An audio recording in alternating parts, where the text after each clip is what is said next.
Remember when your grandma watched the member drive on PBS and joined so she could get that sweet Peter, Paul, and Mary concert on VHS?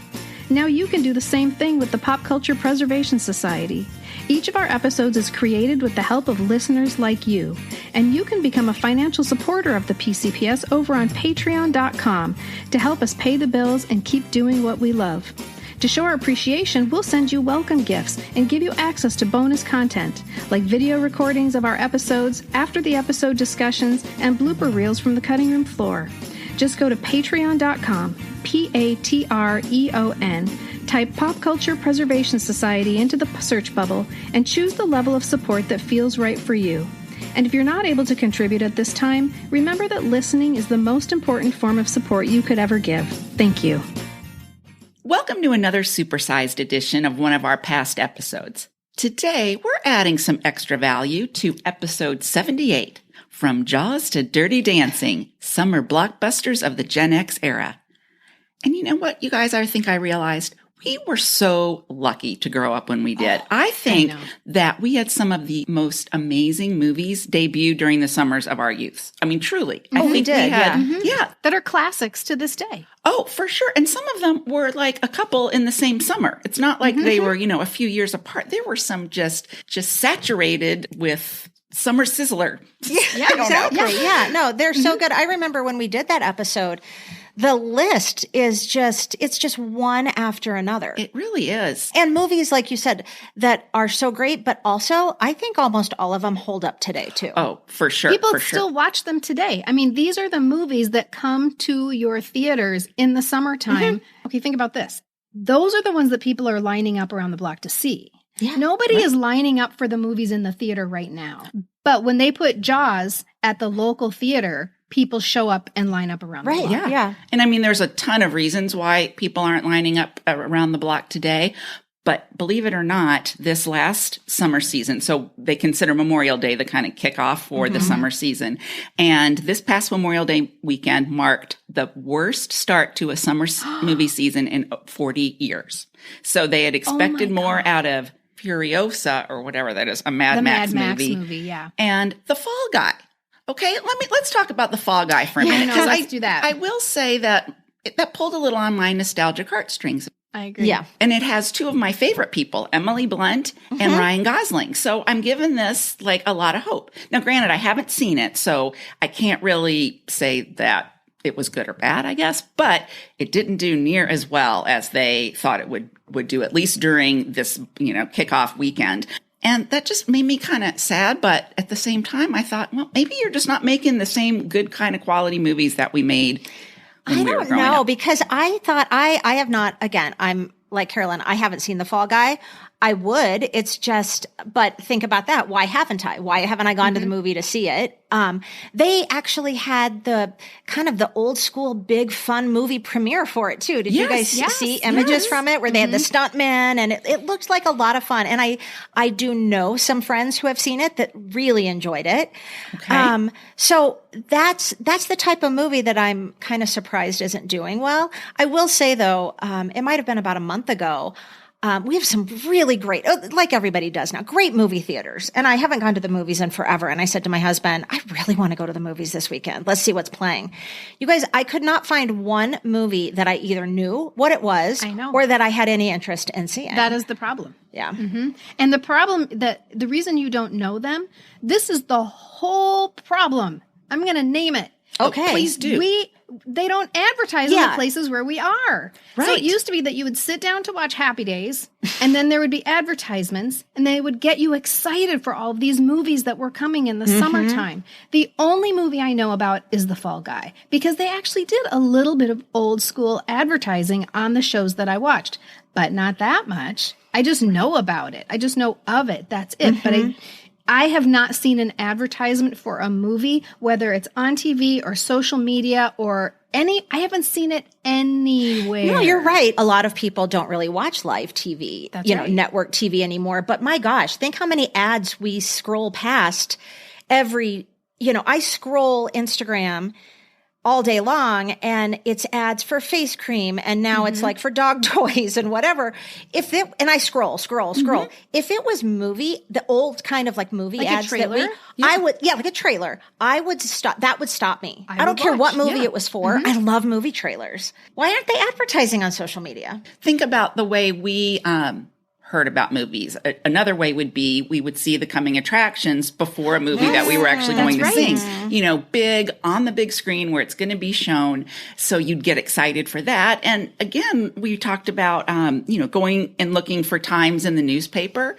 And so you'd maybe see the movie you were going to watch, you wanted to see, but next to it is, another ad for another movie that's showing with the cute movie poster and all the, and a review of another movie on the next page. And so you would read the reviews of movies that you didn't know about because it's right there on the next page. Exactly. But now if you want to see a movie review, you kind of have to go get it. It's not landing in your feed anywhere. We live in a society in which we have to go get all the information, except for pardon my French, the shite that is in my scrolling feed.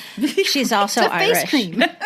She's French and Irish. French and Irish. That's right. But speaking of movie trailers, and I know we've talked about this in a previous episode, it could be one of many, but how much we loved movies like previews and, coming attractions. And I don't even know if they make them like that anymore. I will say that I had to go find the full-length trailer for Wicked that's coming out at Thanksgiving.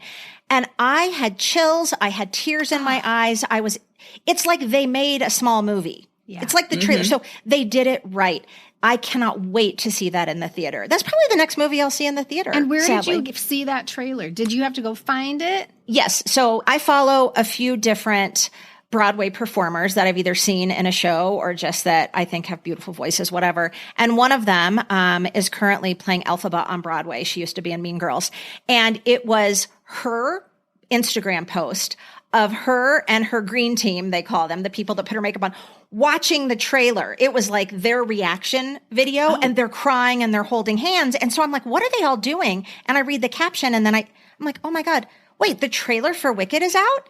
So then I have to go to YouTube and find it.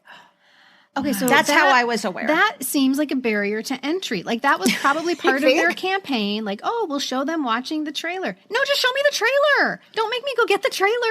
Right. Because now there'll be 5 steps. And what if my Wi-Fi is bad and now it's not loading? Well, Michelle, I think you maybe need to put a link to the Wicked trailer in our weekly I'll do reader. it. It's so people don't you have guys, to search. it's so good. But because they can't show the full length trailer on Instagram, right? So, but as you're scrolling, it could be an ad that it's the first minute, and then there's a link right there. I mean, how they have the shop now link or whatever. Make a 1-minute trailer. That would do it. Make a 1-minute trailer. It's just not that hard. And going back to this episode that we're about to rerun on the summer blockbusters of our youth, do you guys remember when there were so many good movies playing at the same time, you couldn't decide which one to go see? And those are the summers of our youth where you would say, I don't know, do I want to see this one or this one? And then you'd think, well, next week, we'll go see this other one next week. Or Close Encounters. Right. Well, and so I did a little research to see what summer movie season ranks as the best ever. Okay. So according to Rotten Tomatoes, the number 1 spot goes to the summer of 1982. With box office revenue of, and this is adjusted for inflation, so $3,531,699,214. I feel like I'm in elementary school again when I'm trying to say one of those big numbers. I mean, that is huge. And I just want to talk a little bit. I know that's E.T. That's the year of E.T., isn't it? Do we talk in this episode about those movies in 1982? I think we talked about some of the blockbusters, but what I'd like to talk about, this was a particularly amazing summer with some movies that will stick with us forever that I'm sure we discuss in this episode. But for me, when I saw them all in one place, I thought, all of those were 1982?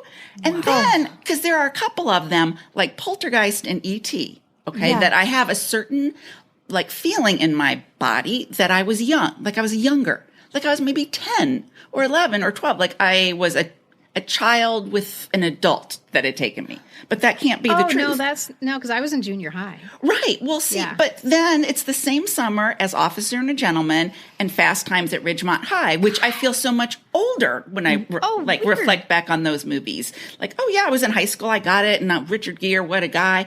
But my Poltergeist E.T. memories, which is so interesting to me, are, that I was younger, which obviously I wasn't.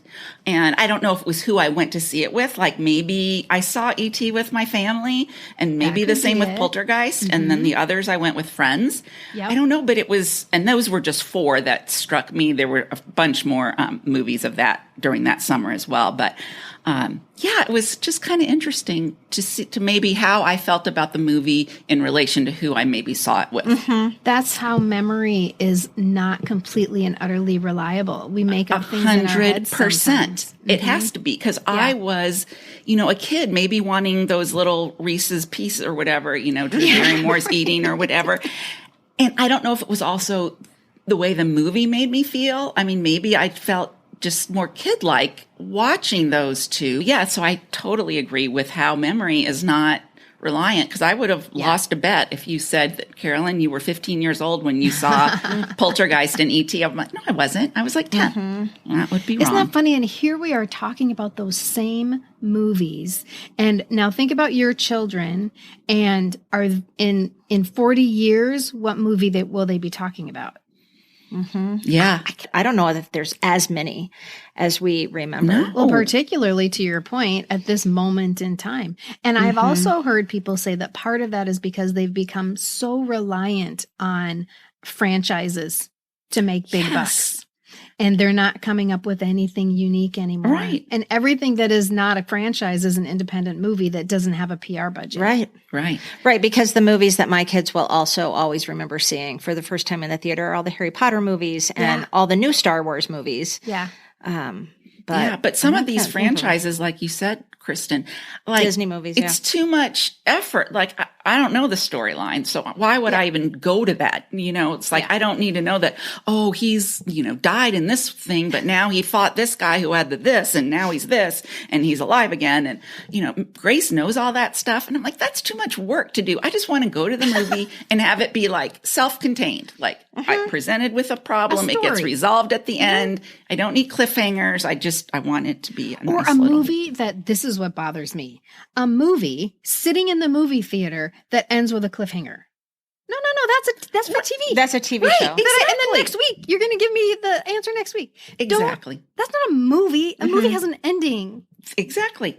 But I do think that audiences are tiring of that. That's what they're learning. And that could be one reason that this Memorial Day weekend was the lowest grossing opening summer weekend of all time, because 40 years. But there's just not as many movies, like big blockbuster movies that you waited, that you knew were coming. I mean, I just mentioned Wicked, and now like I'm going to be waiting, excitedly until Thanksgiving. But that's how it used to be with many, many, many movies. And I just don't think they're making a lot of the big movies that we get really excited about go straight to streaming. So they just don't make these big movie theater movies anymore. And that's kind of sad. That is sad. It's really sad. But I do think this is a solvable problem.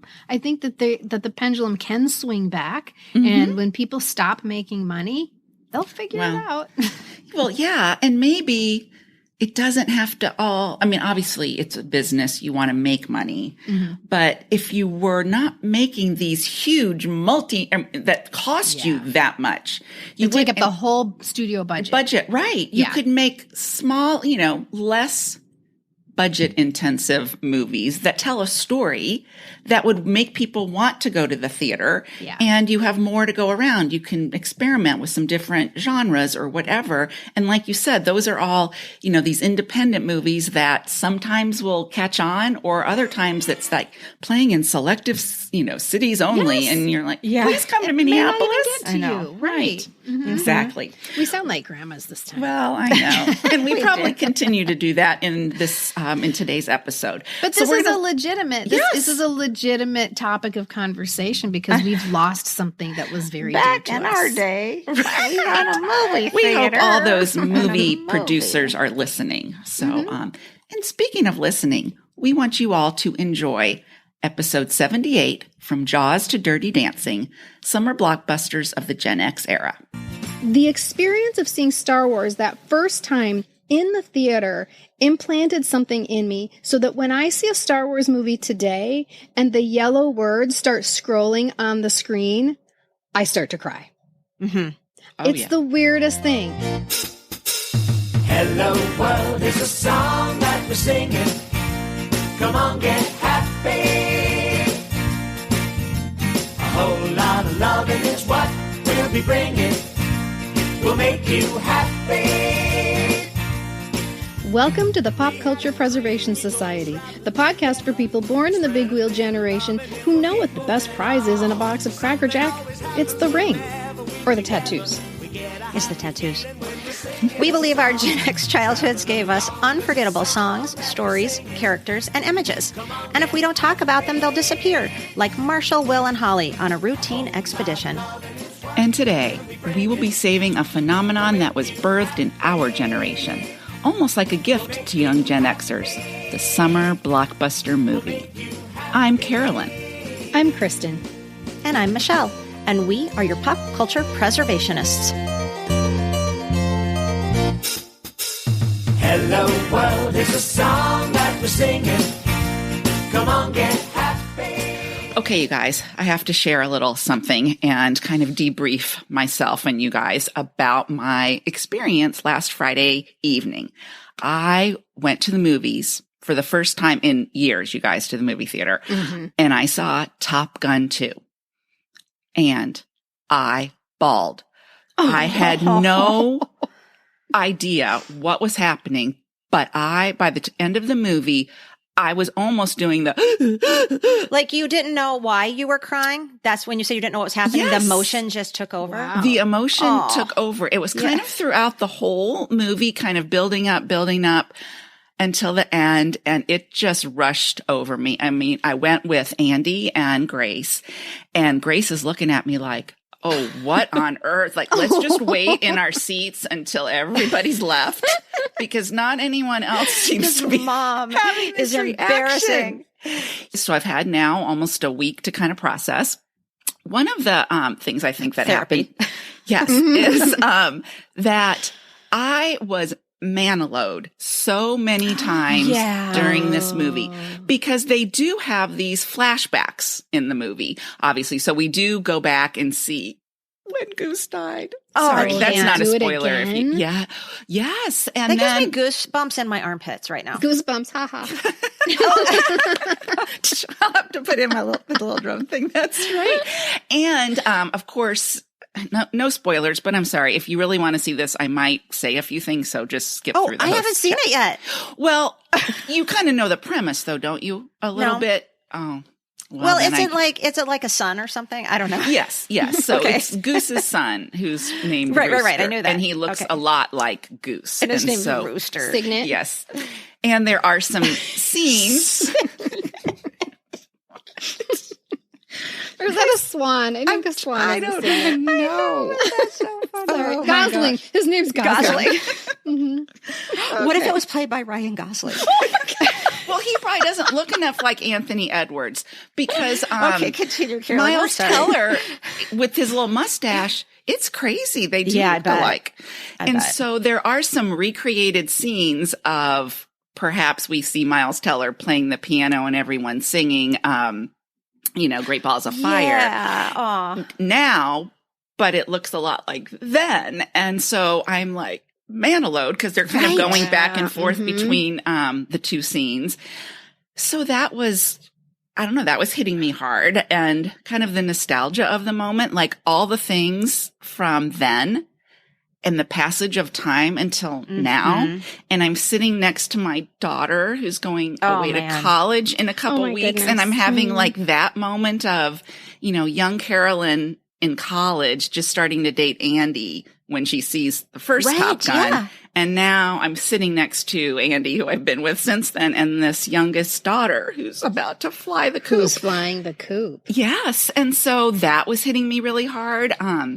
And then there were many moments from the original movie that they either spliced in or, again, like recreated. So you see Tom Cruise. And by golly, you guys, think what you think about Tom Cruise. He has aged well. Yeah. I know, but I think there's some sort of like hocus pocus going on. There might be. Yeah, there is. But it's Hollywood, and I'm going to go with it.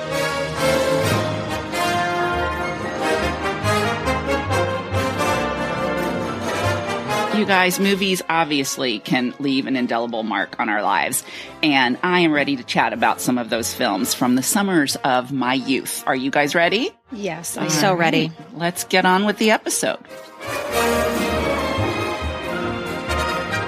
You guys, I don't think that there was a moment quite like the summer movie experience for me when I was growing up. Especially in Houston, Texas, on a scorching 100-plus degree day to get dropped off at a movie theater with, you guys, a $5 bill that would not only get me into the movie, but also popcorn, probably a drink, maybe some sweet tarts, because that was my candy of choice. You know Was why? it? Because you could suck on those little sweet tarts for a long time. It was like you could make that candy last a really long time. So that, and then a quarter at the end to call my parent, or probably a dime actually. Dime at that time. Yeah. To call my parents to come pick me up at the end of the movie. And a string. Pretty much. But dinosaur phone. Yeah, there was nothing quite like that experience. And often, because of how hot it was in Houston, and if you went early enough, you could get that early like matinee price. I would sometimes get to go and see 2 movies. Wasn't that the Can best? you imagine? Oh my gosh. And coming out. Did you pay for 2 movies, or did you sneak into Well, we'll get to that later. Oh. It mattered who I was at the movies with, maybe. Yeah. But yes, and then there was that moment of my movie theater that I went to was outside, so it wasn't attached to a mall or anything. So as soon as you kind of came out and went to the payphone, oh my gosh, the sun and the heat, it was just like you couldn't see anything. You thought you had gone from heaven to hell. I don't know. It was just that extreme. It's like an alternate universe. Like you're being born or something. Exactly. Yeah, I still, when I come out of a movie theater, I kind of stumble around a little bit. Like, what just happened? Exactly. What memories do you guys have from summer movies? The heat is a significant factor in the summertime, and we didn't have air conditioning. And so that was often, that was sweet relief. That was a necessity going to a movie, right? And oftentimes these would be neighborhood outings for us where all the moms would get together and we'd take 3 cars to the Roseville 4 Theater and we'd go see a double feature sometimes, like with Pippi Longstocking and Far Lap or something like that. And I remember the first time we saw a double feature and we came out of the theater and we went to the lobby and then we didn't leave. And I'm like, why are we leaving? Oh my God, there's another one? We're going back in? It was like the sweetest joy. Yeah. Did you get to get 2 double snacks for both? No. Did you get Oh to my get God, snacks? no. Yeah, I was what a about to waste say. of money. Well, and so much sugar. Well, as usual, I really don't have specific memories of a certain theater or the first time I saw a certain movie, other than maybe 2, which I'm going to share later. But what I do still have with me is that glorious feeling of going to the movies, especially in the summer when school was out, and that whole movie going experience just added to the freedom you already felt. But like so many experiences from our childhood, it's sadly just gone now. And I mean, sure, we still go to the movies, but it's just not the same. We have way too many choices now. And I'm not saying that's a bad thing necessarily. I mean, Lord knows I love being able to watch almost any movie I can think of from my own home.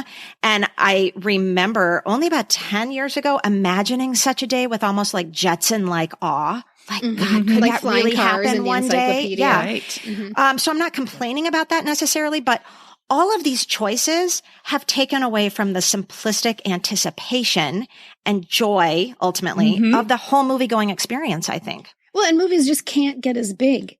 There will never be another Star Wars. There just won't. I mean, this Top Gun is probably as close as we're going to get, and it's going to be gone in a couple weeks. It's just, to me, I'd almost a lot of times rather pay $20 to watch it at home. And that's sad because I will never give up the movie theater experience. It's never going to be the same for me. It's the experience alone that I need to remind myself of that. That communal piece. That, and sadly, I think, well, obviously the pandemic did that to us. I mean, exacerbated what was already happening with removing these communal experiences. And I will say, I don't want to get into this topic on this podcast, but one reason, if I'm being truthful, that I don't sometimes go to the movie theater or the malls anymore is because I'm kind of scared. I agree with you. Yeah. I sometimes, understand. especially if I'm going to see a really big movie that's like Top Gun or something that might have violence in it, or that other people so know dark. that the theater is going to be packed with people, I would just assume stay home. Well, obviously the experience of going to a movie during the summer left a mark, but also so did some of those movies. The actual some of movies. them were huge. For sure. The very first true summer blockbuster was Jaws, which was released on June 20th, 1975. And that movie, it was just a perfect marketing storm. The 30-second TV ads, the creepy and haunting score by John Williams, the unforgettable movie poster, a shark eating people at a beach in the summer. People couldn't look away. They had to see it for themselves, and they did. Jaws became the first movie to earn $100 million at the box office in 1975. I did not know that. Wow. Oh, my Wow. I God. wonder what 100 million would equate to today. That's a good question. Yeah. And what people forget is that like the word blockbuster is a literal term. And so when we heard from people on social media, many people talked about standing in line for Jaws in a line that wrapped around the block. It busted the block, right? And that is not something that happens anymore. Wow. No. First of all, can we just say, I never knew that. What Oh my God. Yeah. I had no idea that's why it was called a blockbuster. Yes, it busted the block. The line I'm went just around the getting block. that now. I thought that was your job, Michelle. It says right here, definition. Wow. I did not know that was. Blockbuster. Isn't that Get funny? it? I get Yes. it. Oh my gosh. Yeah, it went around the block. And people mentioned that. That's not an experience that we have anymore. We don't stand in line at all because we have 19 ticket takers and we don't have any access to the outside anymore. Theaters aren't on blocks. Right. They're at the mall. Yeah. Right. Oh, All of wow. that is gone. And Jaws certainly made its mark on our generation, even if people were too little to see it, which just freaks me out. So when we asked our followers about their summer movie memories, not surprisingly, a ton of them were about Jaws. I didn't see it Me in the either. theater, but my parents did. And that alone made me afraid to go in the water. We went swimming the next day after my parents went to see it, and we were jumping off of a boat into a lake. It was fresh water, for God's sake. And I knew that. I was like, sharks can't be in fresh water. Sharks can't be in fresh water. And I remember treading water and the sensation of my feet in the water. And I keep thinking, I'm picturing dun, dun, dun, dun, dun, dun. I'm Right. picturing a shark coming up to grab my legs, and I just couldn't take it anymore. I had to get back in the boat. It's because you'd seen the commercial. Yes. Yes. Dun, dun, dun, dun. It was too much. And I didn't even see it. We got so many comments from people about Jaws. Stella Dora 0721 said, Jaws would definitely be one of my most memorable movies. I had just turned 10 and my parents, sister, and I went to see it at the Rialto Theater. I absolutely fell in love with Roy Scheider. She has like little heart eyes. I also remember someone throwing their popcorn behind them when the eyeball pops out of the bottom of the boat. My friends and I went to see it several times that summer because of Roy Scheider. After one showing was over, we'd hide behind seats and stay to watch the next showing. I still enjoy watching it, but I hate being in the water. I mean, they scarred us. Steven Spielberg scarred us. Lady Beaverhausen says, my parents actually took... I know, I'm sorry. I just love her name. Every know. time I see it, I just chuckle. We see you, Lady Beaverhausen. My parents actually took me to see this when it came out. I was just 5. Yes, I was 5 years old. I threw up when I saw the head underwater with the missing eyeball. I showed them. I showed that. They were probably like, we really want to see this movie and we don't have a babysitter. So what are we supposed to do? Gosh, They weren't like, she's going to really enjoy this. Probably that she'd fall asleep or something and she Yeah, wouldn't even hoping. see it. Oh, Hatfield07.Nicole says, when I was 5, I love this so much. Our 13-year-old next door neighbor came over to tell us about this wild movie about a shark. He acted it out, including the music. oh Oh, gosh. Jaws is still one of my favorite movies, and I have to watch it every summer. And I think that's a great summer tradition. I think watching it is Jaws. too. I haven't seen that movie in decades. And I'm never going to seen wonder. it. Still? Oh, Carolyn, really? This summer, you're going to see it. You're going to see it at the Parkway Theater. And if you think about it, the summer blockbuster really belongs to us, Generation X, because of Jaws. It was born when we were coming of age and just starting to go to movies, sometimes on our own with our friends, and perpetuated by us because we didn't have anything to do in the summer. We didn't have back-to-back camps or traveling soccer, so our summers were gifted with these iconic movie experiences when we were both off of school, completely unscheduled, and approaching the age when we could get dropped off at the theater by ourselves. Right. Like age 4. Right. And I got to say, too, that not all of my favorite summer movies were actually even blockbusters. Some of the most memorable ones for me probably only earned a fraction of what those blockbusters did, but they were certainly no less entertaining. Kind of like, I like to call them popcorn films, just, the ones that were fun and go to with our friends. Sometimes the movie you saw in the theater, they weren't actually summer releases. We kind of talked about this with the multiplex thing a little bit, because movies stayed in the theater so much longer. Or maybe it took a long time for the movie to get to your town. You just had to wait. Like for me, in the summer of 1976, we were at the mall with my parents, probably to get out of the heat, when they surprised us with the news that we were going to go to the mall theater and see the Bad News Bears. And that was an April release, but maybe not in Minnesota. Maybe we didn't get it until summertime. So we're standing by the movie poster. So I think my parents were like, hey, we're not ready to go home because there's no air conditioning at home. Let's go see this movie, which would have been a really huge deal. And they probably like Walter Matthau or something. Like, oh, he's a good actor. We might enjoy this. We'll go see it. And my mom was so upset about the sassy Tatum O'Neal. God, but I want to, and she should have been, because I was like, yeah, I want to be sassy like her, sass mouth. But my brother, who was probably 4 or 5 at the time, 5. Anyway, he was so stressed out. They're like, we're going to see the Bad News Bears. And he's like, what? Why? Because he didn't know it was a movie. And he thought my parents were breaking some bad news about bears. Well, and he's like, what happened to the bears? What? It was just really heartbreaking. Like the Chicago Bears? Or real actual bears? Bear cubs. Grizzly Little bears. bear cubs. What happened to the bears? How do you have these memories still? How do you remember Isn't that? funny? I don't know. I don't know. Well, I feel like all the movies from my personal best of movie reel were summer blockbusters. And for me, they all began with Grease, which I'm going to talk about in a little bit.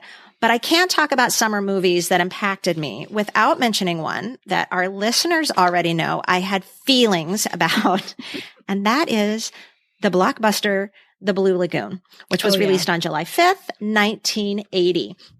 And if you listened to our episode devoted to a rewatch of that movie, you know my feelings are a little bit different now than they were then. But you'll remember that back in 1980, when little Michelle was just 11 years old, that movie was magical to me.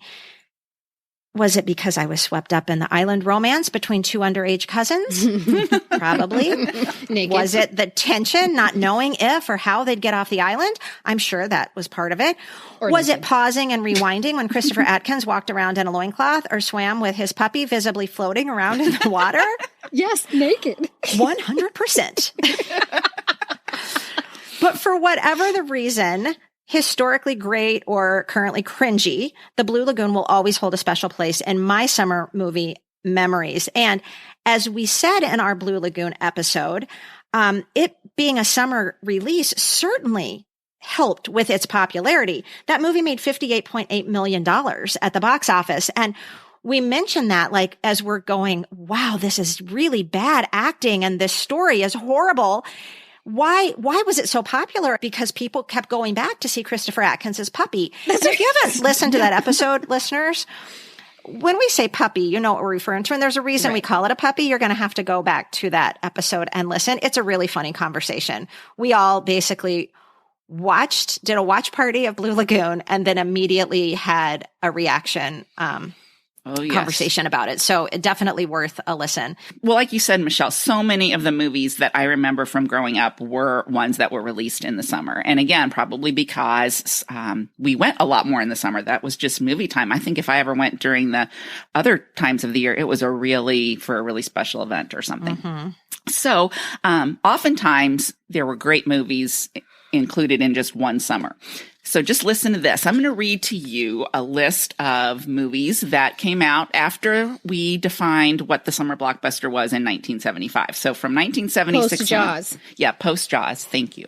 And we're going to chat and see if we remember them, what they meant to us, and you'll see why the summer movie experience really made an impact on us. Okay, so here are the movies that came out in the summer of 1976, post-Jaws. Logan's Run, The Outlaw Josie Wales, Bugsy Malone, The Omen, Ode to Jilly Bo, Ode to Billy Joe. I'm going to name my dog Jilly Bo. Silent Movie, and Lifeguard. Did you see any of those? No. Well, no, not that summer. I mean, I was just 7 years old. And Bugsy Malone, Scott Baio was not on my radar yet because he wasn't. I knew about Scott Baio. Well, it's pre-76 would be pre-Happy Days. Yeah. Yeah. Oh, yeah. And it's definitely a really cute, really tiny Scott Baio. And I really wanted to see it. It was all children. And, you can only beg so much, but I didn't have a driver's license or a car. So, and a credit card. I don't know. But you know what I do remember a lot are the movie posters from some of those movies. Yes. Like, I can remember, I think I even remember the Lifeguard one, but I remember the silent movie one. I do too. He's going like this. Yeah. And I got my finger to my lips. And I was, and The Omen. I remember this was still the era of my parents would go to movies or my mom would go with her friends, and, say, I'm going to go see The Omen. And I would just think, oh, that was so, grown up. Yeah. That to me, 76 was kind of the last year of when I would go with my parents because 1977, that was the year that I will probably remember the most in terms of a summer movie experience because this was when I was dropped off at the theater and with my friends and my parents were like, yeah, you can even see a PG movie without us. I know. And boy, did I see some. But it says parental guidance in the title. They, I guess, thought I could do it. So, and let me tell you, PG was what I did. Okay. So, so the only movie that I remember from 1976 that I'm sure I saw with my mom and my little sister was the Disney movie Gus. Yes, me too. About the donuts. The donkey that could kick the football. He was on a football team. Yes. That's so funny. That's the only one I remember seeing. Well, and I think for me, it was kind of the end of that kind of childhood for me. I think, we talk about 1976, and I think in a lot of ways, I'm just reflecting now, is probably a real turning point in my growing up between 76 and 77, how I was viewed from my parents' lens, like maturity-wise, what I could handle, what I could do. And 1976 was kind of the last year of maybe my innocence. Oh, gosh, right? So, but like I said, 1977, this is the year for me. I look at this list of movies that I'm going to read to you and kind of share some experiences. And oh my gosh, they hit hard. Here are movies from 1977. We have Smokey and the Bandit, One-on-One, The Deep, Roller Coaster, which by the way was Helen Hunt's first movie role, Orca, the Killer Whale, The Rescuers, and Star Wars.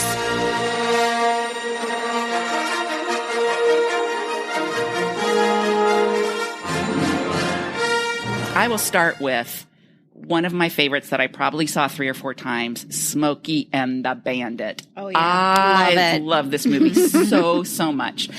Probably because, yes, it was one of the first PG movies I saw, but you guys, it had it all. It had a love story. It had Sally Field, who up until then was the flying nun for me. I mean, that's all I remembered her from. And Burt Reynolds, and he was kind of hot. Wow. Yes. And it kind of had what I liked in a guy, or when I'm starting to like guys, it was like he had this sense of humor, but yet he had this great ability to drive, and he was willing to take chances. And so that was really cute. And believe it or not, this movie debuted on a summer weekend, Memorial Day of 1977. I won't tell you the other movie that also released that weekend. We'll get to that in a minute. But this movie, Smokey and the Bandit, was the second highest grossing domestic film of 1977. It was? Not just of the summer, of the entire. What? Yes. And it's also where Bert and Sally kind of met and started dating. Remember that love affair? You guys, that one still kind of breaks my heart because I guess I always saw Sally Field as this kind of goody two-shoes. I mean, she's Gidget. Yeah, she's the flying nun. It doesn't work for me. Mm-hmm. Right. But at the same time, I'm like, oh, you can be the good girl and still get the sexy Burt Reynolds. Like this is, and this wasn't just in the movie. This was in real life. I loved their relationship, and it just made me sad when it broke up because they were together a long time. Yeah, they were. And you also might remember, and maybe Kristen, why your brother remembers it a lot, is from the theme song from the movie, which Jerry Reed wrote, which was called Eastbound and Down. You remember? Yes, Eastbound and Down. Rolling up and trucking. Are we gonna do what they say can't be done? We've got a long way to go. So that might be another reason that it's one of those movies that transcended just the theater. We had that song on the radio and just that, lifestyle of the CB era. Okay, so first PG movie that this is why PG is PG. The Deep. I saw scary. The Deep. Scary, yeah, whatever. I don't really remember that part. I remember seeing Jacqueline Bissette's breast and nipples through her white t-shirt. Like this was my first exposure to kind of nudity in quotation marks in a movie. Like, oh boy, this is again titillating because I'd never seen this before. But it was my first exposure to something beyond, Did you think you were going to get in trouble seeing her nipples and her breasts in her white t-shirt? I don't know if I thought I was going to get in trouble, but I thought I remember having a feeling. And I think my mom knew we were seeing The Deep. So I don't think thought I would get in trouble. I know my mom had the book. I remember, seeing the book on our bookshelf along with Jaws, which I would just flip through in Jaws to read the scene of the naked girl swimming when because it described what she looked like. So yeah, I guess I was kind of into nudity or something. I don't know. But we were all at that age where we were curious. Of course, yeah. And you felt kind of grown up. Yeah. I think that was the movie that kind of I just, sat a little straighter and stood up a little taller and was like, yeah, I've made that leap. Okay. And saving the best for last, let's talk about Star Wars. So this was a neighborhood outing for me again. I had never heard of this movie. And Chase called me and said, we're going to Star Wars. And I'm like, whatever. Okay, I'm coming. But I had never heard of it. And she was so excited. And she's still a sci-fi person to this day. I remember I got lemon drops and I spilled them all when I don't know what happened. Something scary happened. A stormtrooper came around the corner and I spilled my lemon drops and they all rolled down the movie theater. You can hear them all the way in front. rolling, I could. They were rolling. Mm-hmm. And I remember my uncle standing in line and going, it's in Dolby.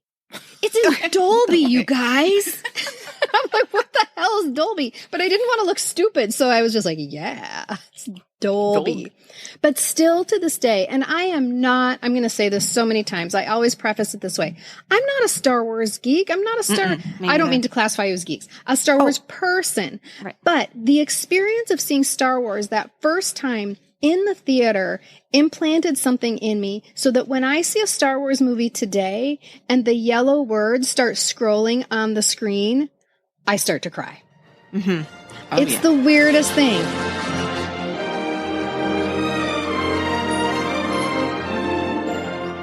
We also obviously got tons and tons of comments from followers about the summer that Star Wars came out.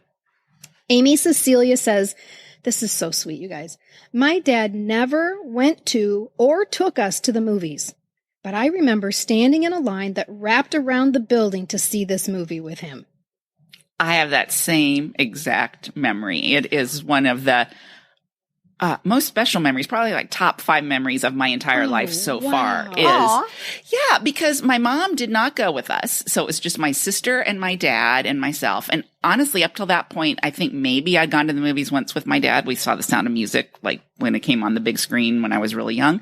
But otherwise, this was the only time that I'd gone and we stood in a line. First time I'd ever stood in a line for a movie. It was a Blockbuster. He was so excited. Yeah. Oh, he was that's like a little cute. kid. And sadly, back then, all I wanted to do was like make my dad happy and stuff. So I was like, oh, he's so happy and he's so glad his daughters are here. And when we were in the movie, he was giddy. He was a giddy child. It was so memorable. So yes, that will always be. I mean, I loved the movie, but it was funny. seeing You it and with Amy my dad. Cecilia need Yes, to get Amy, together. I get it. I totally get it. Well, and I this is only one of maybe 2 or 3 movies of my entire life that I know I have a memory of going to the movie theater to see. I always wonder, did I see that? And did I see that at a birthday party? Did I see that, on VHS later? But Star Wars, I was in 4th grade and I remember I went with my sister and we went with our neighbors, Tim and David. Tim was a girl. And I remember. Okay, she just throws that out there like no big deal. Tim was a girl. Her name was Timberly. But I remember going to the movie theater because it was the big deal movie and we had to see it. And I can remember sitting there. I was in 4th grade and the beginning of the movie, I was all in. I was like, this is great. And probably about 25 minutes into that movie, I was completely confused. I was yes, of course. I don't understand what's happening. I didn't get it either. I don't this isn't my kind of movie. I'm not liking this, but it's a big deal. And I remember convincing myself that I liked it. And I remember acting like I was all into Star Wars and maybe even seeing the second movie because it was the big deal. And I finally became an adult and realized I don't have to be a Star Wars person. I think I was attached to, and this holds true today, whether it's a book I'm reading or a movie I'm watching, I was attached to the characters. I had no idea what was going on, but I loved C-3PO, and I loved Princess Leia, and I loved R2, and so I had the little action figures Luke. And everything. Yeah, I so did 100%. Yes, 100%, Kristen. That was how I felt about the movie, all about too. The characters. All about the characters and all about, maybe we played it. Maybe we played Star Wars all after. the time. But all the time. I didn't know what I was doing. Oh, my sister and I would go around saying, Obi-Wan Kenobi, you're my only hope. Like whenever when we needed something from the other one, we'd be like, Obi-Wan Kenobi, you're my only hope.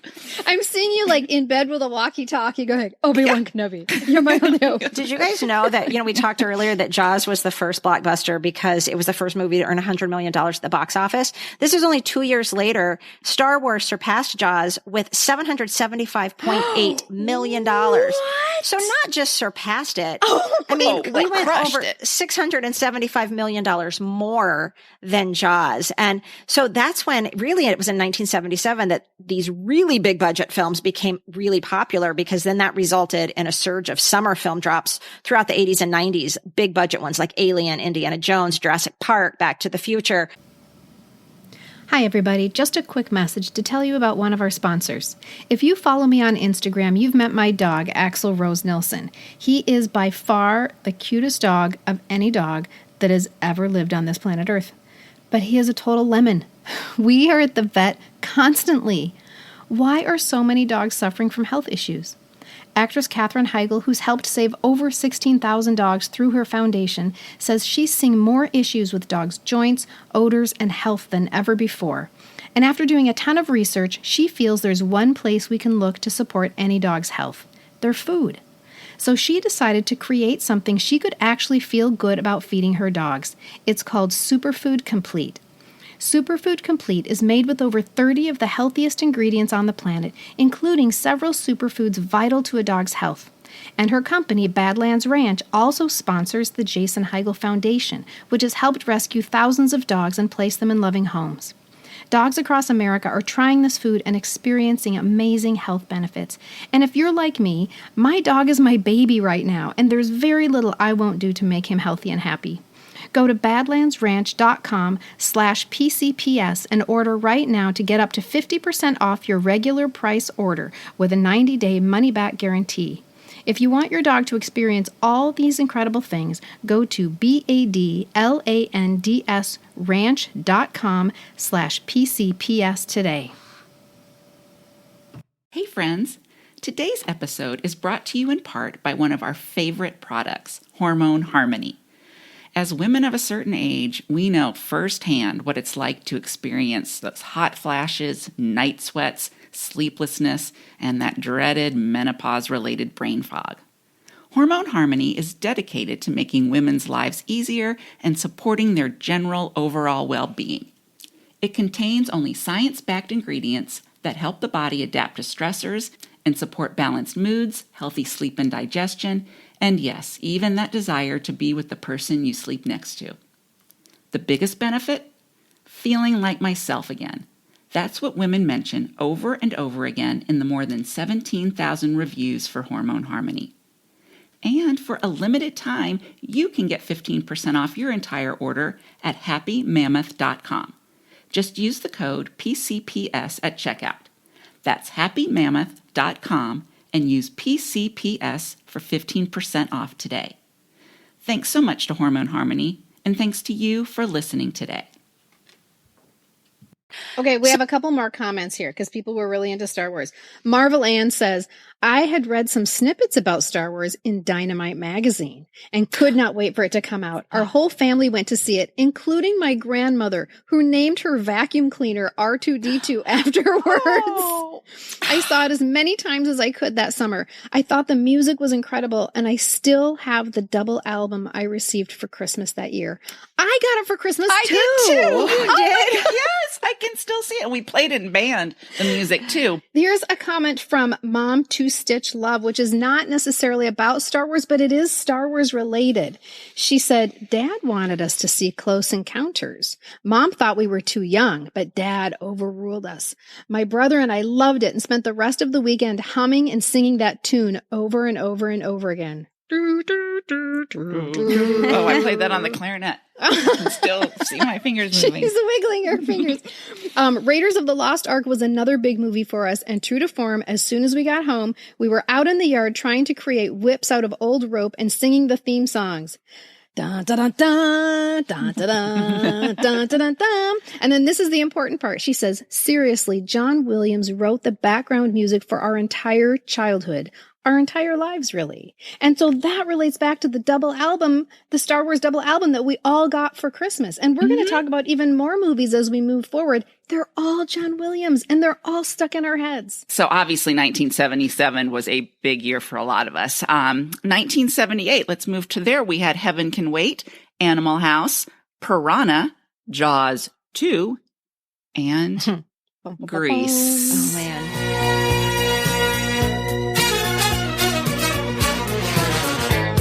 Grease was the summer movie blockbuster that started it all for me, I think. Mm-hmm. So I was 9 years old. I was enamored, and I spent hours that summer and many, many subsequent summers, current summer included, singing and dancing to the soundtrack. You guys, I would act out the entire movie, and I love to be good, Sandy, which I think might be the title of my memoir. Ooh, I love it. And I would love to like realize all the girls were making fun of me, you know, like I would act like they were when Look at Me, I'm Sandra Dee would be playing. And then I would draw my knees up under my chin, you know, when I would sing the reprise.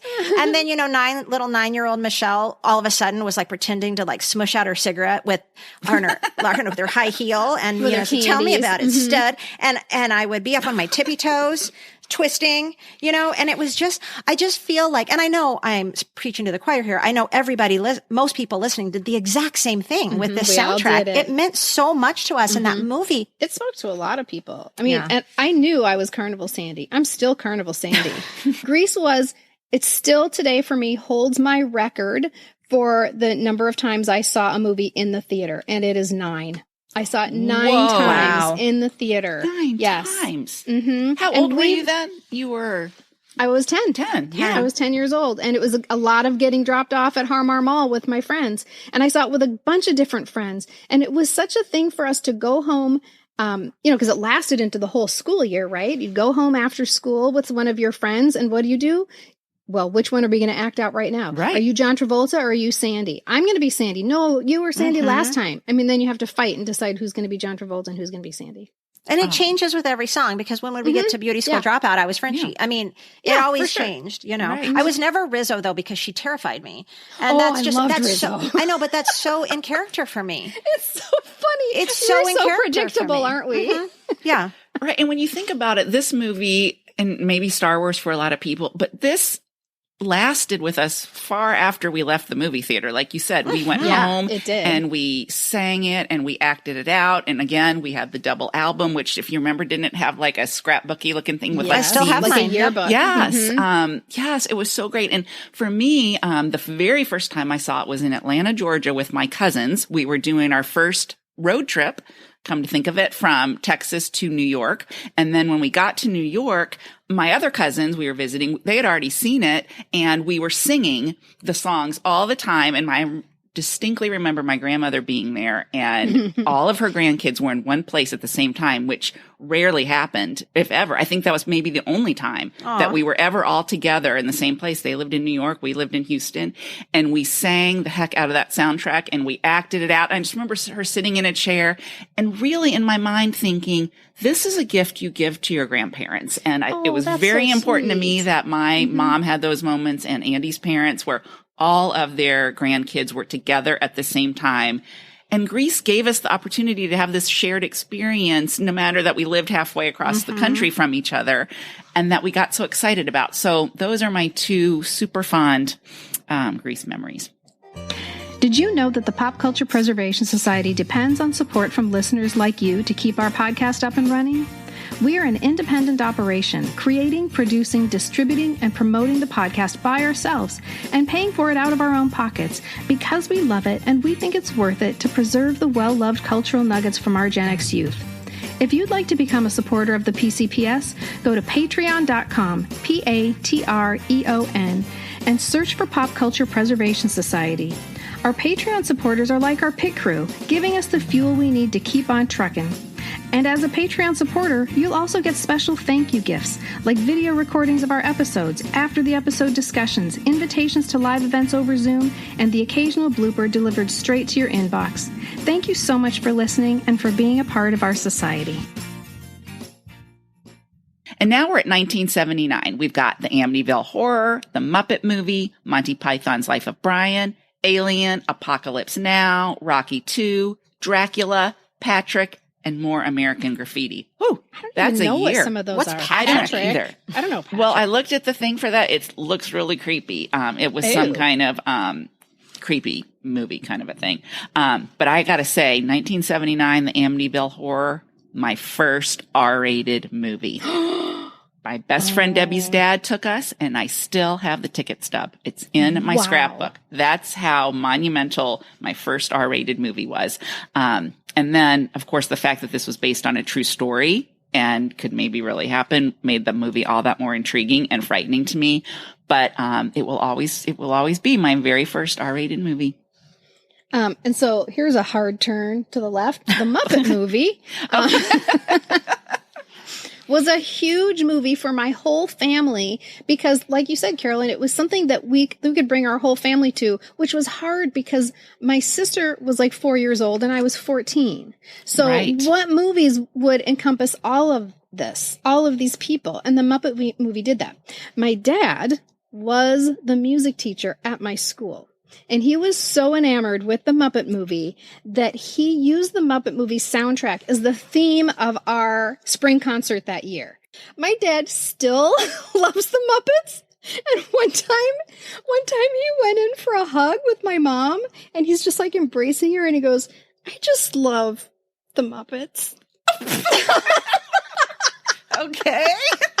My mom's like, what? Oh, gosh. I just love the Muppets. Oh. Well, the music, honestly, from that movie, that's what made an impact on me. And I also saw that movie with my friend Debbie, and she played the piano. So we loved the music so much. We went to the music store and we bought the songbook with the piano music from it. Yes. And she would play and I would sit next to her and I couldn't sing. So God bless her mom for listening to us, like me singing the Rainbow Connection and all that. But, I loved that. The music is what I remember from that movie. I loved learning because when you have sheet music, you get to see what the actual words are. Right. And so I loved learning that the actual words were moving right along, doogadoon, doogadoon. Like it's doogadoon. You're supposed to say doogadoon. Moving right along, doogadoon, we'll learn to share. All right, you guys, now I think we really hit our sweet spot for Gen X summer movies. We're in the 80s. And Jamie Logie, who's the host of Everything 80s podcast, wrote about the significance of summer movies in the 80s, saying this: the 1980s set the stage for what summer at the movies would become. The summer movies of the 80s were able to capture a unique tone and spirit that we still feel today when watching them. And I think you guys will agree when I read you the list of films that we saw during the 1980s. The summer of 1980, we get Caddyshack, Friday the 13th, Airplane, The Empire Strikes Back, The Shining, Mad Max, and Michelle's favorite, Blue Lagoon. Okay, Caddyshack. First of all, I have still not seen this movie. I've not never either. seen, and it's Are you too kidding? late. Is this It's the too late. I Baby, is can't this the see it Baby now. Ruth movie? Is this Baby Yeah, Ruth? yeah. That's No, all it's I know. I don't even know. The very first words that I ever spoke to my husband, I was going to say my now husband, but that implies that he's temporary. He's not temporary, he's permanent. The very first words I ever spoke to my husband were a Caddyshack themed embarrassment. Because again, I had not seen the movie. I still have not seen the movie. And his last name is Noonan. And he introduced himself to me, and I said, my boyfriend always goes, Noonan. And and he's like, yeah, I've heard that before. Well, first of all, I'm talking about my boyfriend. And then I'm saying something that he's like, everybody knows that except you. I don't know it. Okay. And then Friday the 13th, I would like to dedicate this to the Stein girls. Of course. Of course, because I saw so many of these movies with the Stein girls, whose mom was so much more permissive than mine. They went to our movies all the time. No big deal. They didn't have to have a discussion about it. And plus they were twins. So they had so much power in their household. I was only one voice in my house, and I would have to get a campaign going to go see something. But if the Stein girls wanted to go see a movie, we went to see the movie. And so we went to see Friday the 13th, and I'm pretty sure that was my very first horror movie. Oh, that's a bad one too. I mean, bad. I mean, that's scary. Mm-hmm. But I owe the Stein girls quite a debt because I saw a lot of We movies all do. I never would have been able to see. This whole podcast does. I know. Well, Airplane is a movie for me that I don't think I knew how delightful stupid comedy was until I saw Airplane. Mm-hmm. Mm-hmm. And that became then just a classic sleepover movie, right? For everybody. You always had to show Airplane. But you guys, can I just mention Vicky from The Love Boat, when her IV gets yanked out by the guitar, that's an Oscar-worthy performance. Her face is all contorted, and then she's still just singing on the guitar, and she's in the background, and she's like pulling her cheeks in, and like her hands drop like. That is 7th grade humor at its finest. Oh my gosh. That entire movie from the very beginning, it's just a nonstop ride. It's just pure joy. And I think it definitely holds up. I haven't seen it in decades. And just doing the research for this episode, I made a list of some things that I want to rewatch. And Airplane is one of them. Yeah. It's so good. It's so funny. Another one of those things that I love, like Battle of the Network Stars, where there were so many stars that you knew from other many just parts. kept coming in. Barbara Billingsley from Leave It to Beaver. And she doesn't she talk like, it's really inappropriate today. Yeah, so it's terribly inappropriate. Yeah, she speaks jive. Yeah. But so funny. But Mrs. Cleaver speaking jive is like, that made us chuckle. Happening? Oh gosh. Well, and then in 1980, we got The Empire Strikes Back. And again, my dad was beside himself that here we get the next Star Wars movie. So again, he was thrilled to take us to see this one. And I think my mom was always thrilled when, for Star Wars and this, because she got like a day to herself, That's how I feel every time for my kids, anytime they want to see a Star Wars movie. And some of them have come out on Christmas Eve or something, or and then they'll say, "Oh, we feel so bad. We're leaving you for a few." And I'm like, "Go, have fun, enjoy. I love this daddy-daughter bonding twice if you want to." Yeah. All right. So we've got now 1981. We've got Indiana Jones and the Raiders of the Lost Ark, The Evil Dead, Porky's, and Mad Max 2, The Road Warrior. Porky's is, you talk about like Friday the 13th, Amityville Horror. Mm-hmm. Porky's is the first movie that traumatized me. Oh, gosh. Not a horror movie, but Porky's. I saw it way too young, I'm sure. I have no memory that I saw it in the theater that summer. I don't even know what it was rated. I just know I think R. I'm going to guess it wasn't in a theater, but I probably saw it very soon after somehow. A sleepover, maybe. I don't know. But I was shocked. I was grossed out. I was completely intrigued, but it's one of those movies that I like couldn't look away from. If that makes sense. Like I didn't like it, but like I couldn't stop watching it. And I have images and scenes from Porky's to this day that are tattooed on the inside of my eyelids. I swear. Like Beulah pulling Tommy's penis through the peephole with all her might. In the girls' shower room, in the girls' locker room. Yes. Oh, there. And then just the characters and Meat. Like I can just picture what Meat looked like.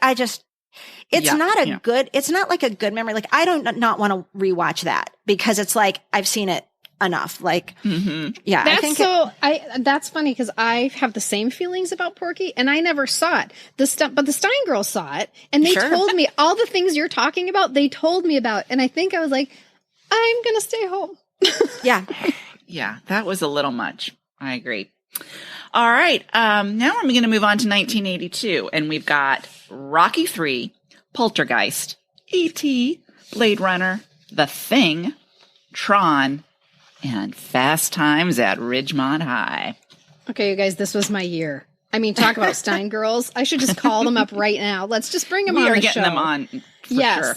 Although this first one I saw with Christy Bougie, shout out to Christy Bougie, Rocky III, you guys. This seems so unlikely. I don't like sports ball types of things. I don't like things that are super testosterone-y. This pairing does not match. But I have feelings about Rocky III. Big feelings. I had a crush on this movie. Not on Sylvester Stallone. I had crush-like feelings for the movie itself. And when Rocky's coach Mickey dies, played by Burgess Meredith, I was destroyed. And I just watched it again on YouTube. Not the movie, just the part where Mickey dies. And I sobbed. I sobbed like it was 1982 for 2 minutes and 32 seconds. I just sobbed watching Burgess Meredith die again. And then Rocky rises from the ashes of his grief. And let's not forget, this is where we get the Eye of the Tiger.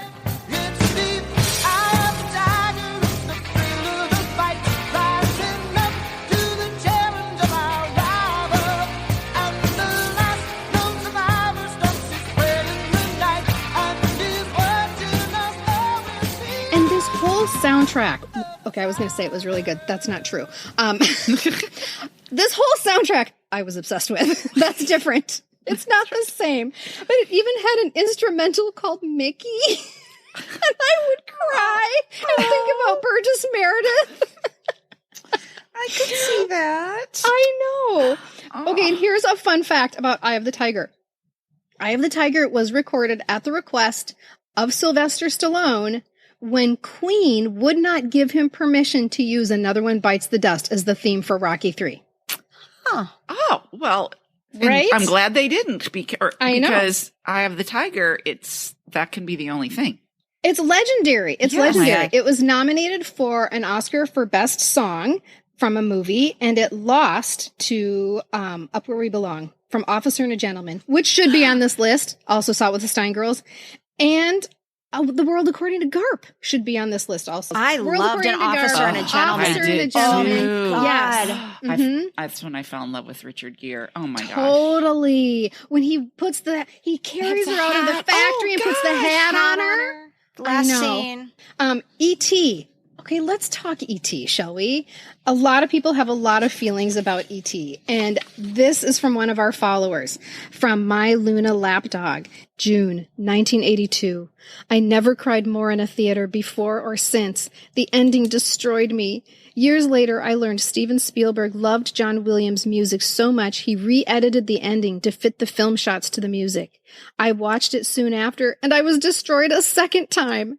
Earlier this year, I was fortunate to watch John Williams perform music from his movies live at Carnegie Hall. He played Flying Theme from E.T. It was so emotional, and I was destroyed a third time. The lesson here is there are movies and music that move us, even 40 years later. It transports me back to a simpler time and place, a fond and strong memory, where a boy says goodbye to his best friend, a weird, ugly alien turd.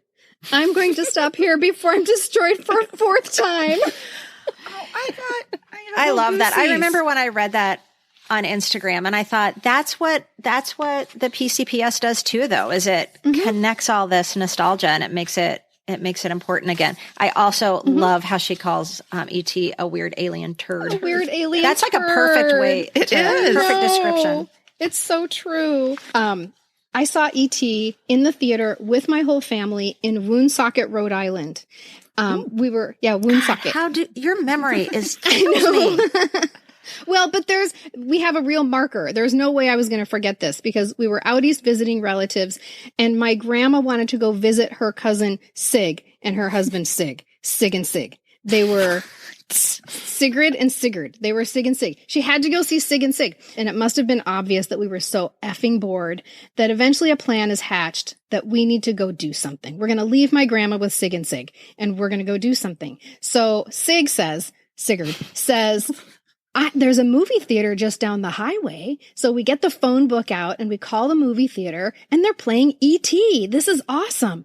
But we don't know how to get to the movie theater. So Sigurd says, I'll drive and you can follow me. So Sigurd is old and his glasses are about an inch thick and it was not enough. And that was a hellscape. Our whole family is scarred by this drive to the movie theater. It was like he didn't see any of the cars on the highway. It was like he was the only one on the highway. And we're all like, oh, Dad, what? Oh, Gordy, watch out. So when he says he'll come back to get us, we're like, nope, we'll buy a map. We'll just buy a map. But E.T. was magical. For all of us, again, ages 4 to 14, the whole family was just totally enraptured with this movie. And I think it was my sister's first movie. I think it was the first one she ever saw.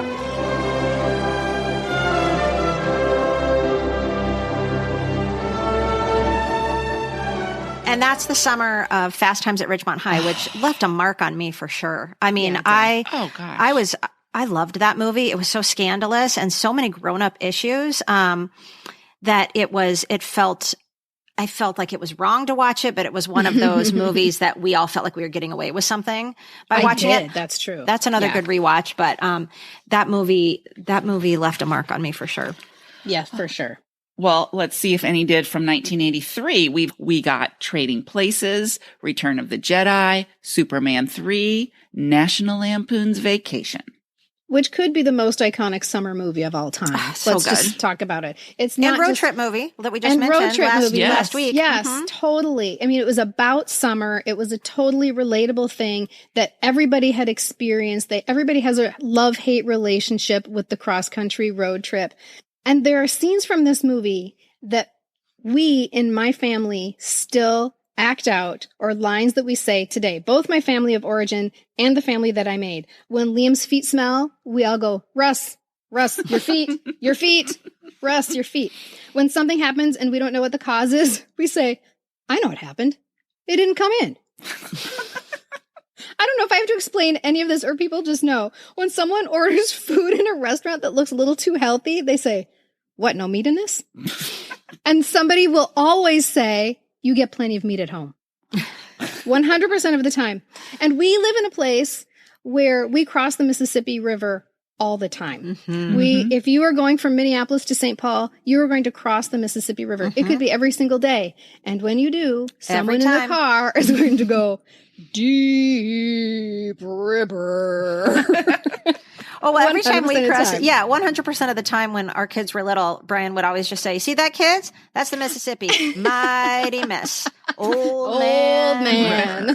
The old man. Old man river. Yeah, we still do it. Deep river. I once paid Liam $20 to wrap. I'm serious, because this is how important it was to me, to wrap a shirt around his head and run aimlessly in the desert of Joshua Tree National Park so I could get a picture. And I was like, will you please take off your watch and throw it? And he was like, no, that's $25. And I was like, fine, you don't have to throw your watch. You don't throw your watch. This movie will live on in my family forever. And here are a few fun facts about it. So Michael Anthony Hall was going through full-on puberty during the filming of this movie, and he grew 3 inches during the filming. Yeah, so he looks dramatically different from the beginning of the movie to the end. And again, once you know that, you can't unsee it. And the gas station scene where Chevy Chase is looking for the gas cap and he finally just starts pulling on the license plate and he pulls it off and it goes flying. Not only was that unscripted, it was accidental. So when he throws the license plate, that was by accident. And when the look on his face is like, oh shit, he's really concerned he's going to hit the woman behind him. Like that extra that they're paying $20 an hour, right? Anthony Michael Hall's voice also drops by the end of the movie. Yeah. Well, in 1984, we had some real classics. We got Indiana Jones and the Temple of Doom, Star Trek III, The Search for Spock, Ghostbusters, Gremlins, The Karate Kid, The Muppets Take Manhattan, Revenge of the Nerds, and Purple Rain. Purple rain, purple rain.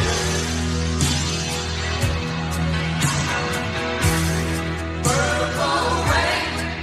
Yeah, 1984 is definitely going to be when I'm starting to come into all these summer movies. As almost everything you read, I'm like, yes, yes, yes. Not a lot on that list because a lot of them are the genre of movies I don't see. But one that you mentioned that I was all about was The Karate Kid. And that had everything to do with just the romance of that movie. And, I'm 15 years old. I'm deeply into that teen romance. And I mean, so what's more romantic basically than the very cute, underdog literally fighting the bully for the girl pretty much. So that movie holds a special place in my heart for sure. And I've kept watching it. What? I've never seen Karate Kid. Oh, it's so good. Can you believe it? So good. And it was at the Anoka Theater forever, and somehow I missed it. 1984 was a big year for me too, especially with two of the movies on the list that you mentioned, and that is Ghostbusters and Purple Rain. And the two of these movies are related in my mind, and I will explain. Yeah, please do. So, to be 16 in Minneapolis in 1984 when Purple Rain is released is hard to describe. It was electric. It felt like the movie was personal. And this is how it's related to Ghostbusters. So, Ghostbusters. In the summer of 1984, I inadvertently, accidentally found myself dating two people at the same time. I don't know exactly how it happened, and I didn't mean for it to happen. And so the first date that I had with one of these people was Ghostbusters. And he grabbed my hand, and we were holding hands, which I was very uncomfortable with because I hardly knew this guy at this point. And I think that holding hands is very intimate. And so I was like, oh God, what do I do? The other person I was dating was somebody that I had broken up with and had come back. And I just couldn't seem to manage this very well. And it was really torturous. And when I went to see Purple Rain, there's a scene in the movie where he's singing a song called The Beautiful Ones on stage. And it's really quite excruciating. It's a super emotional song. And there's a part in the song where he just screams, do you want him or do you want me? 'Cause I want you. And when he's singing this, Prince is looking right at me. We're making eye contact. I think that we're having a personal conversation and he's shaming me and destroying me. And I am crying and crying and crying. And still to this day, when that song comes on, I get down on my knees because it was the first time I realized that I was being an asshole. I was hurting people. And it was Prince who made me feel that and know that. And I swear to God, you guys, it's like the ghost of Prince can speak to me right now through that song. It's still visceral. It still makes me feel. Do you want him? Do you want me?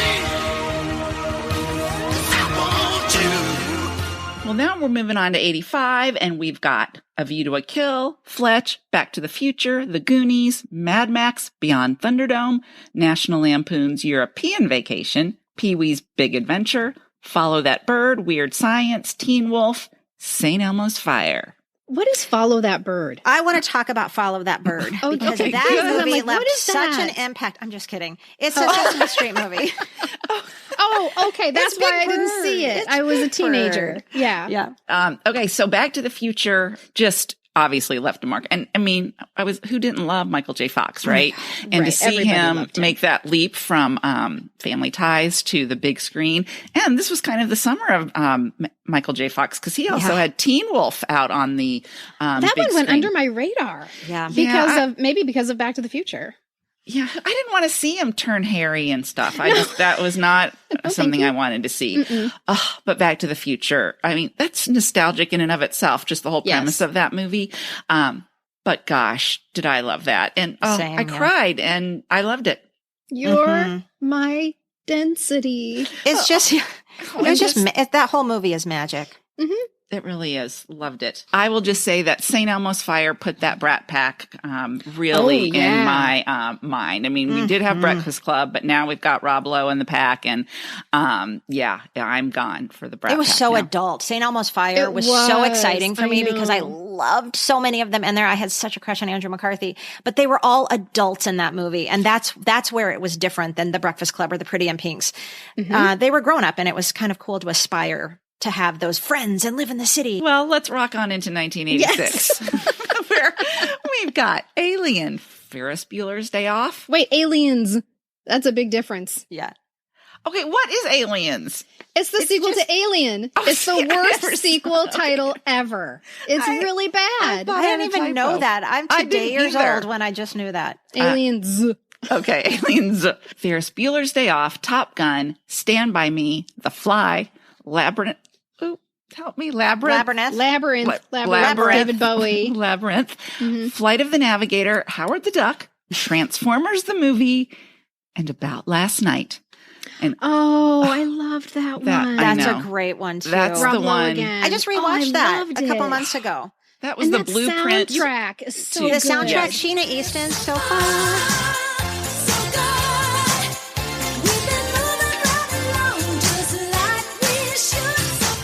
Oh, I had it on a cassette.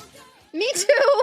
So did I. And after I rewatched it a couple of months ago or a few months ago, I put that song on like 4 playlists, and I love it. Oh, I love that movie. Truly, it informed what my life after college was going to be. It's a sexy movie too. Oh yeah. Man. Oh yeah. I didn't realize it when I watched it the first time, but watching it again a few months ago, my husband and I are like, whoa. You don't feel like you have to look away anymore, though. Right. Oh, isn't that the truth? But that was going to be my life. I don't know about the sex part, but I was definitely going to have this cool group of friends. I was going to live by Lake Michigan. I was going to play softball. I was going to have, meet people at bars, have Go a to cool Mother job. Tucker's. Oh yeah. I mean, that was what I aspired to. So that was a big deal for me. Now, Top Gun.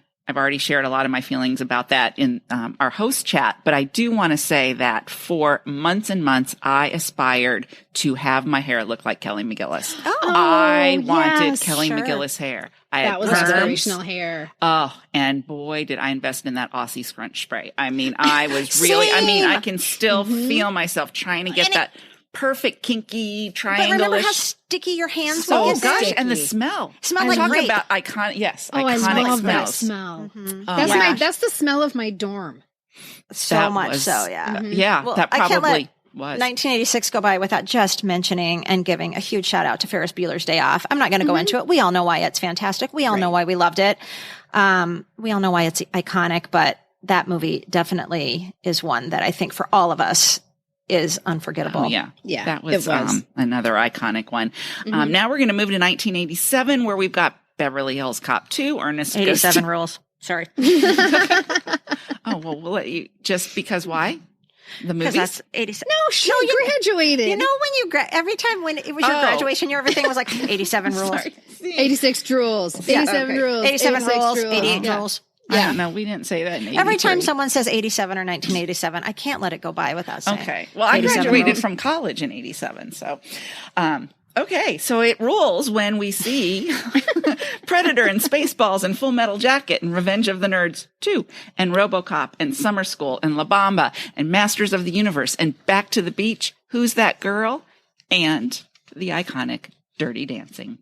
Okay. And you forgot Lost Boys. Carolyn. I sure did. This was a big one for Amy Mahoney. She's one of our commenters. And Amy said, you guys, this is a good story. Buckle up. It's more than a comment. It's a story. And I'm going to read you the whole thing, but it's good. Okay, so Amy says, in the summer of 1987, my friends and I hopped into my red 1968 VW Bug and drove to the Hickory Ridge Mall in Memphis, Tennessee to see The Lost Boys. We were all so excited, and it did not disappoint. Big hair, great music, Sam's dog Nanook, and vampires. I secretly wanted to be Star, minus the whole needing to drink blood scenario. It had everything we wanted in a scary movie. Maybe too much even. Right out of the gate, a couple was killed by the vampires while they were reading comic books in their VW Bug. We went to the last showing of the day, so when the movie let out, the mall was already closed. The parking lot was practically empty and dark. Very dark. None of us wanted to admit it, but the long walk across the dark parking lot was a bit scary. We may or may not have been on the lookout for vampires with every step. Once we were safely in the car, with doors locked and windows rolled up, I tried to start the car so we could honestly get the hell out of there. Only it didn't start. I tried again. Nothing. We were stranded. Helpless vampire bait. At a mall.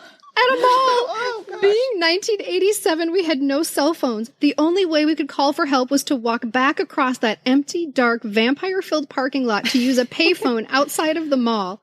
We did get help. We did all survive. But to this day, we all love that movie, not only because it's vampire perfection, but because of the memories surrounding it and how we were almost all killed by vampires that summer night in 1987. God, it's such a good story. My favorite, I remember when I read that saying vampire bait just stuck out. That was so funny. We were stuck there.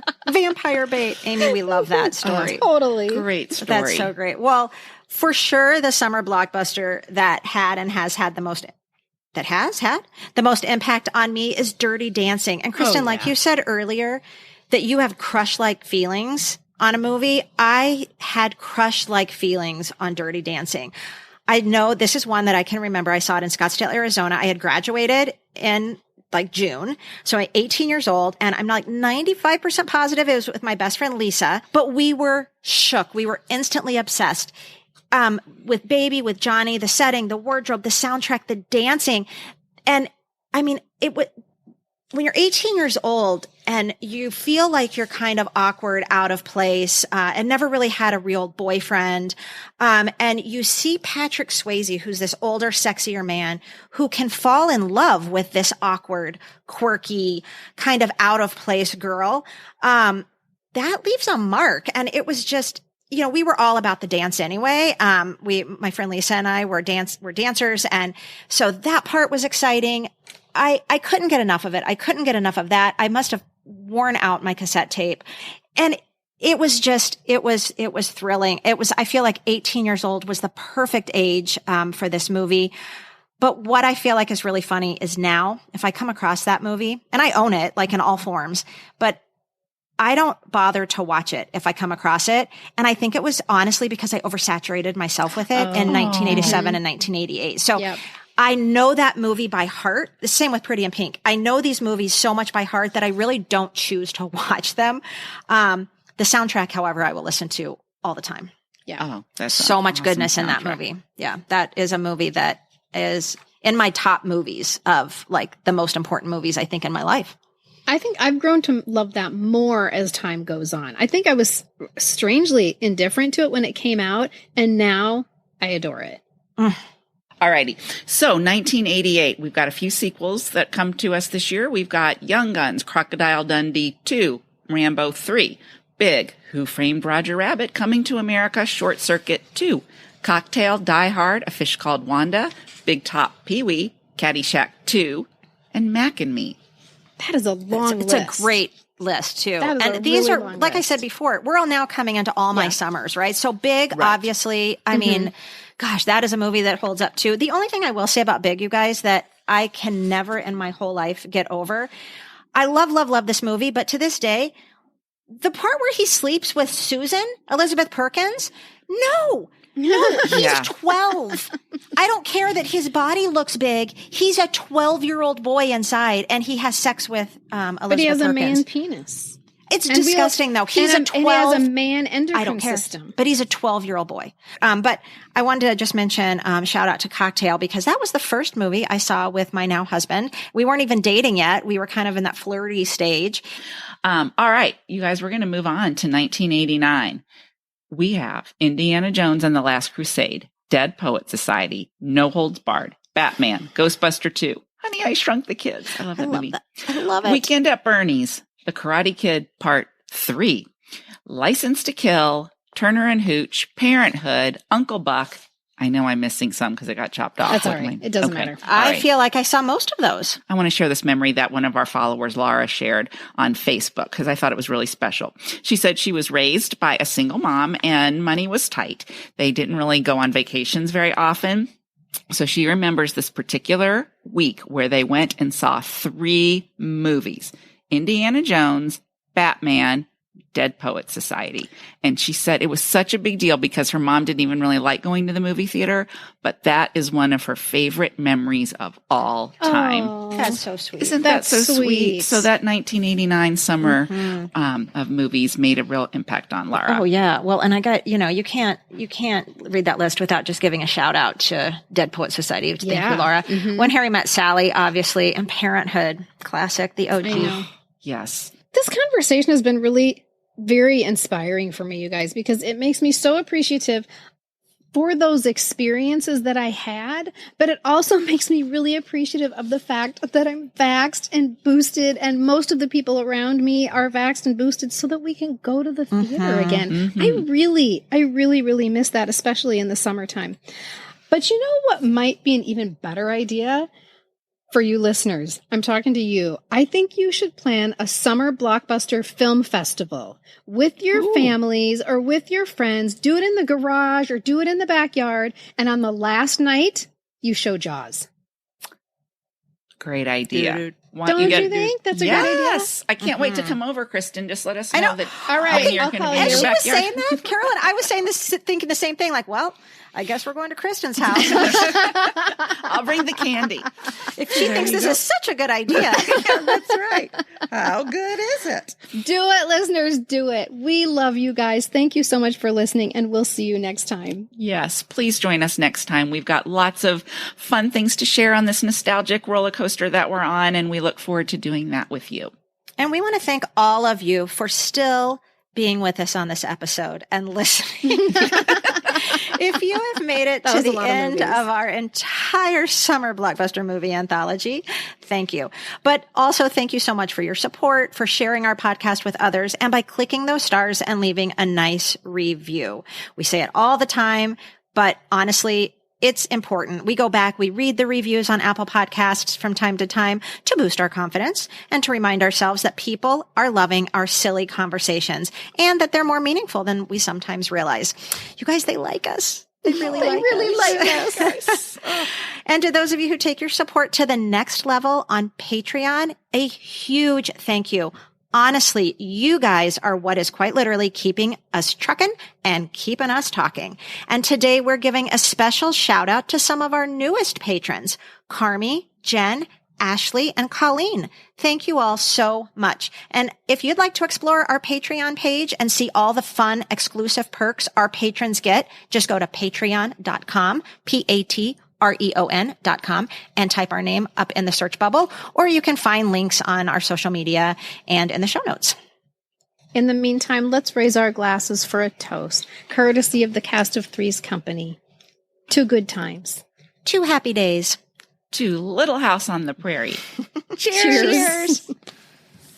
The information, opinions, and comments expressed on the Pop Culture Preservation Society podcast belong solely to Carolyn, the Crushologist, and Hello Newman, and are in no way representative of our employers or affiliates. And though we truly believe we are always right, there is always a first time.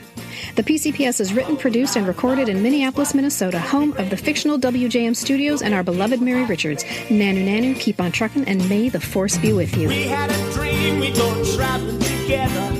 Spread a little love and it will keep moving on.